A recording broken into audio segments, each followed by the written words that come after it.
Formal nang nanumpa sa kanilang mga takatungkulan ang mga bagong halal na lingkod bayan ng Infanta sa pangunguna ni Mayor L.A. Ruanto, Vice Mayor Manny America sa isang seremonyang ginanap kahapon na Hunyo 28 sa Northern Quezon Convention Center, Government Complex, Barangay Comuan, Infanta, Quezon.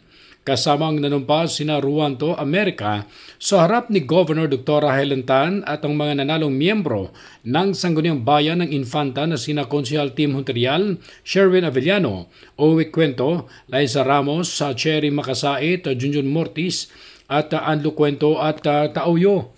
Ni tinuturing na makasaysayan ang pagkapanalo ni Ruanto at America matapos nilang talunin ang isang batikang politiko na mahigit 3 dekada na o 33 years nang nanungkulan sa bayan ng Infanta.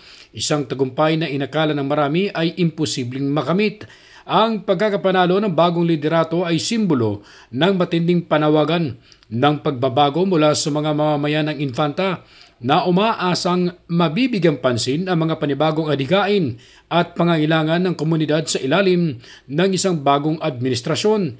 Kilala si Ruanto bilang isang bago at batang political strategist na lahat ng kanyang natulungan sa mga nakarang halalan ay naging matagumpay sa kanilang kampanya, kabilang na dito sina Quezon Governor Dr. Helen Tan, Laguna Governor Sol Aragones at marami pang iba. Sa talumpati ni Governor Helen Tan, nagpasalamat siya kay Mayor Ruanto sa naging pagtutulungan nila sa pagpapalaganap ng serbisyong tunay at natural sa bayan ng Infanta. Ayon pa sa gobernador, sa pamumuno ni Ruanto ay mas magiging bukas ang bayan sa mga programang makatutulong sa pag-unlad ng komunidad. Dumalo rin sa seremonya si Laguna Governor-elect Sol Aragones na nagpaabot ng taos-pusong pasasalamat kay Ruanto na niya'y naging mahalagang bahagi ng kanyang tagumpay bilang bagong gobernador ng Laguna.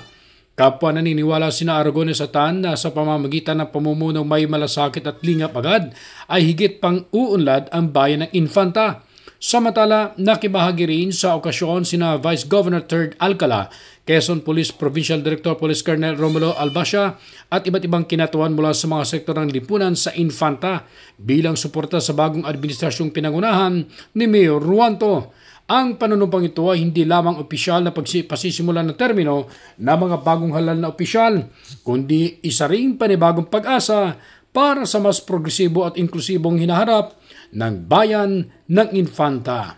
Ronda balita mula sa lalawigan ng Quezon, ako si J.R. Narit, naghahatid ng mahalagang impormasyon at balitang totoo.